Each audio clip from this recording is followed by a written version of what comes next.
The way corporations are legally structured, they have a mandate to maximize the shareholder, the value that they deliver to shareholders. So they have no incentive to do right by the planet, to do right by their workers. It's not part of the legal structure. Personally, just because I'm a college student right now, and I just know so many people who are struggling so much. Everyone I know, people who are well off, people who are not well off, everyone is struggling so much. And you know, it's just, we're in a system where none of these people can seem to get any help. We are in a system of out of control capitalism where dollars are over people and money controls our government. I've been unemployed for 2 years, so I'm part of the 99 percenters. You know, I'm nearly 30 years old and I work hard 40 hours a week. Eventually, you know, would seem to be pretty decent money a few years ago or something like that, and it's hard to even make it by. I've been out of work 3 years. I have a master's degree and I can't even get a temporary job. These past 3 years have been hell for me. My son is unemployed and can't find anything. My Social Security doesn't pay my rent.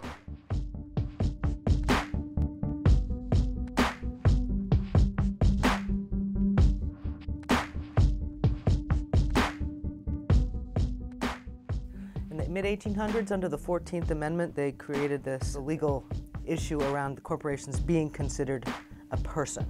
What that does is it gives them rights of free speech. It gives them the power to, any power that an individual would have, but unfortunately they're a lot more powerful than individuals.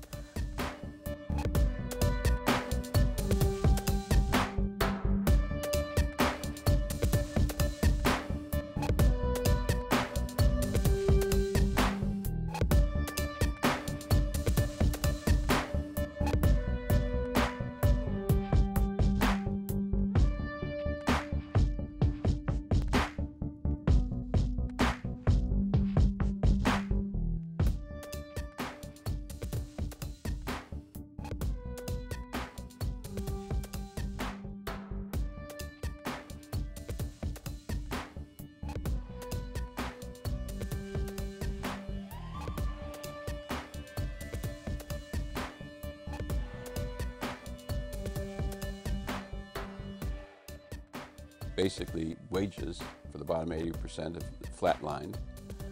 The top 1% has increased its share of income. The top 1% has more income than the bottom 120 million people taken together. That means the bottom 99%, and mostly people well below, have lost all that income, and it's gone to the top 1%. It's a staggering change historically in concentration of income.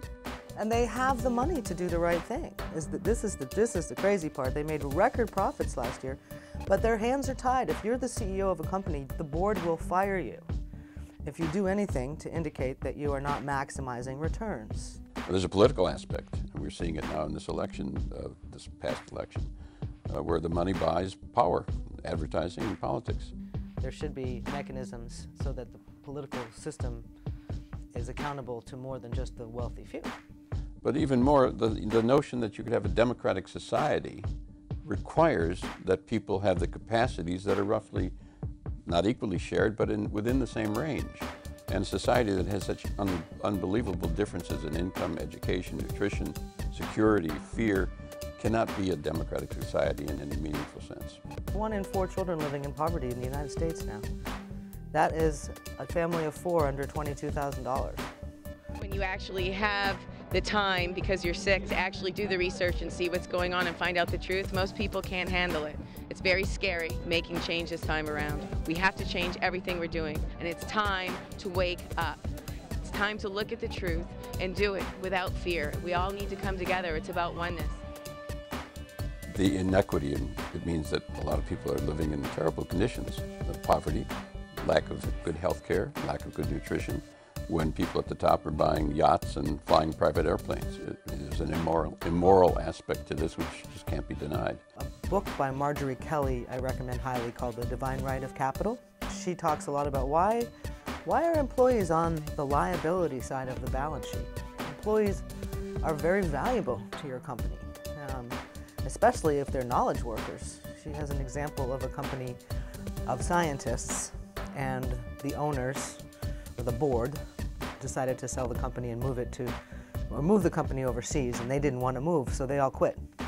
And of course, the value of the company plummeted to nothing because it was of no value without its scientists.